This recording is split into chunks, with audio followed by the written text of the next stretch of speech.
ঈদযাত্রায় ট্রেনের তৃতীয় দিনের টিকিট বিক্রি শুরু। পবিত্র ঈদুল ফিতর উপলক্ষে ঘরমুখী মানুষের জন্য ট্রেনের অগ্রিম টিকিট বিক্রি শুরু হয়েছে গত মঙ্গলবার 3 মার্চ। আজ বৃহস্পতিবার 5 মার্চ পাওয়া যাবে আগামী 15 মার্চের ট্রেনের অগ্রিম টিকিট। বাংলাদেশ রেলওয়ের সিদ্ধান্ত অনুযায়ী আগামী 16 মার্চের টিকিট 16 মার্চ, 17 মার্চের টিকিট 7 মার্চ, 18 মার্চের টিকিট 8 মার্চ ও 19 মার্চের টিকিট মার্চ পাওয়া যাবে। সম্প্রতি রাজধানীর রেল ভবনে ঈদুল ফিতর উপলক্ষে বিশেষ ট্রেন যাত্রার প্রস্তুতিমূলক সভায় এসব সিদ্ধান্ত নেওয়া হয়। ঈদযাত্রার একজন যাত্রী অগ্রিম টিকিট সর্বোচ্চ একবার কিনতে পারবেন। এক্ষেত্রে সর্বোচ্চ 4টি আসন সংগ্রহ করা যাবে। কোনো টিকিট রিফান্ড করা হবে না।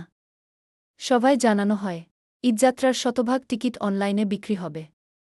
যাত্রীদের টিকিট ক্রয় সহজলভ্য করার জন্য পশ্চিমাঞ্চলে চলাচলরত সব আন্তঃনগর ট্রেনের টিকিট সকাল 8টা থেকে এবং পূর্বাঞ্চলে চলাচলরত সব আন্তঃনগর ট্রেনের টিকিট দুপুর 2টা থেকে বিক্রির সিদ্ধান্ত নিয়েছে বাংলাদেশ রেলওয়ে।